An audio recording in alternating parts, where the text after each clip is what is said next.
Greetings, YouTube. The Doctor is in. Dr. Urias Papers here, coming at you with another commentary on Dungeons and Dragons. Don't forget to hit that subscribe button. If you like this video, hit the like button. And if you have any questions or comments, please leave a question or comment. All right, it's time for another installment of the Doctor Spell Prognosis, and today we are talking about the spell Nathair's Mischief. I am actually giving this spell an A. I didn't even know that this spell existed until I read it. And oh my, this is a great spell. We're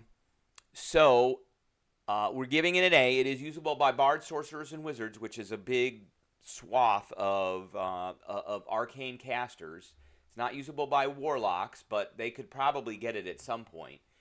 It is a second level spell. It requires one action. It has a range of 60 feet, which is great. It is a 20-foot cube, this is a big crowd control spell that you can use.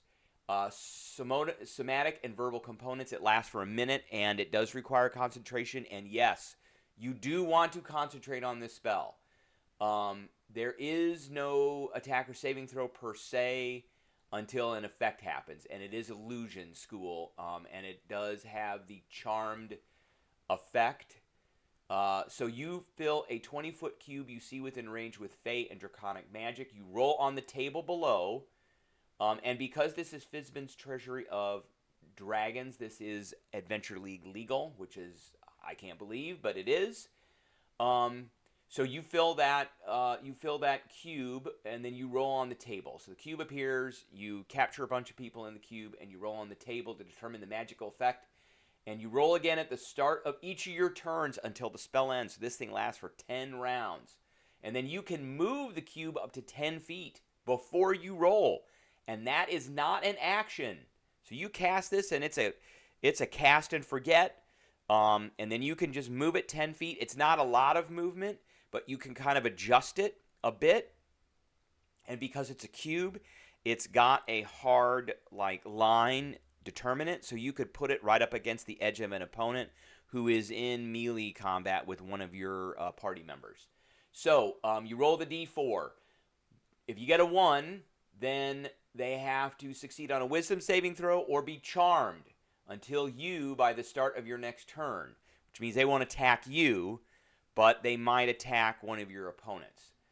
If you roll a 2, flowers appear, and each creature must succeed on a dexterity saving throw or be blinded until the start of your next turn. That's pretty awesome, because the flowers are spraying pollen and stuff in their eyes. I guess they're allergic.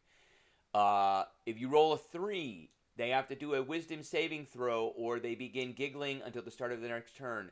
They're incapacitated, and they use all of their movement to run in a random direction. That is pretty cool. And that is not a reaction to them. So a giggling creature is incapacitated and uses all of its movement to move in a random direction.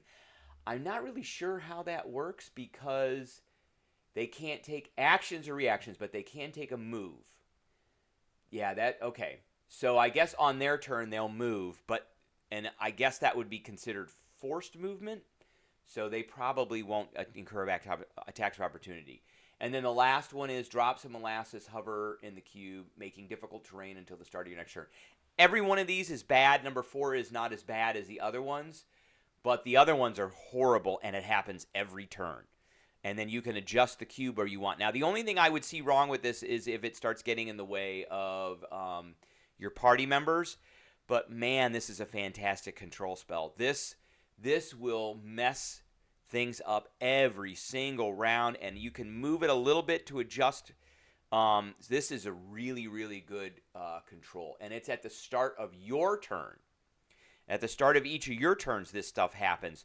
So they're stuck for an entire round in just whatever this junk happens. So I will be taking this for my character, and I will be casting this.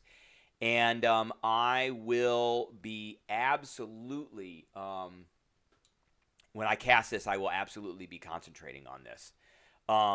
Here's another great thing. I